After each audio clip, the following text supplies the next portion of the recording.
Everything about today's Soyuz launch seemed to bode well. 2, 1. Starting with a successful ignition, as American Nick Hague and Russian Alexei Ovchinin flew into the blue Kazakhstan sky.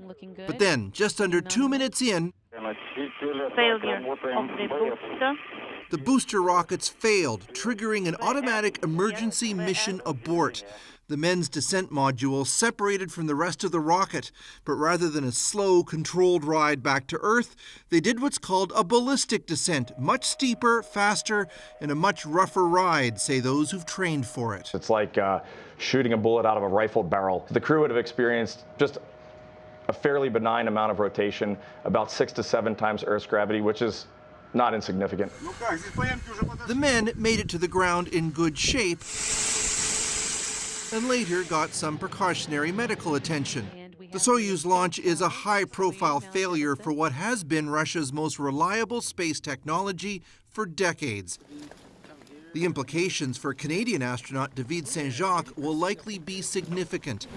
Our CBC crew caught up with him outside of Moscow, actually training for a ballistic descent just a few weeks ago. You're concentrating on your breathing, how comfortable you are. He's due to fly in the next Soyuz rocket on December 20th.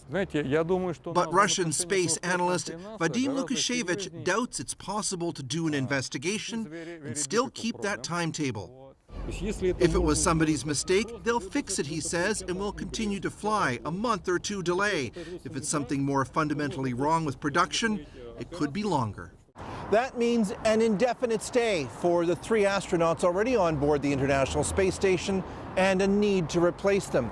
No one can afford the Soyuz rockets to be out for long. They're the only way up. Chris Brown, CBC News, Moscow. Now, someone who knows very well what all of that must have felt like is Chris Hadfield. As you'd expect, the retired Canadian astronaut has loads of insight. I caught up with him earlier today.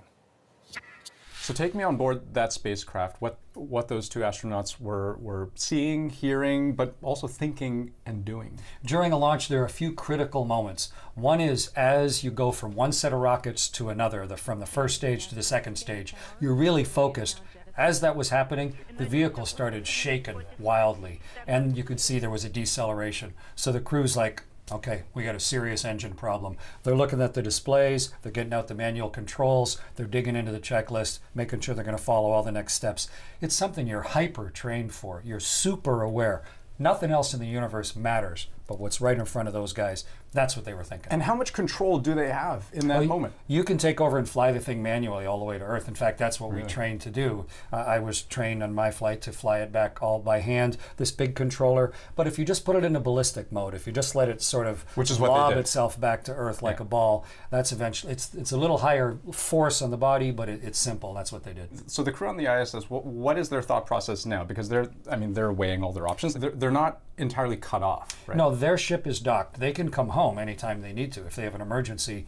But that ship won't last forever up there. It's got things in it that can only be certified for so long. There's a lifespan of their capsule up there. Yeah, it's got fuels and things in it that don't last forever. Also, I mean, the longest anybody's ever been up is like 14 months. I think they're up there for the long haul. Would they leave? I mean, is that an option? That's a big deal to abandon ship. I don't think they'll abandon the space station unless we absolutely have to. Would the ISS, be able to survive, or do they need to have that daily maintenance? Well, it's sort of like any ship at sea. For a little while, it'll keep going by itself, but all machines break. Always good to talk to you. Thanks so much. Thank you. Now, if the Russians aren't able to get the Soyuz fleet back up and running, that would be a big problem because NASA's space shuttle replacement, the Orion, is still years away. The agency has given billions to private aerospace companies to help fill the gap, but they're not ready yet either. NASA had hoped to start using 2 different spacecraft by mid-next year, Boeing's Starliner capsule and the Crew Dragon vehicle from SpaceX. There have been setbacks, and that timetable looks pretty iffy.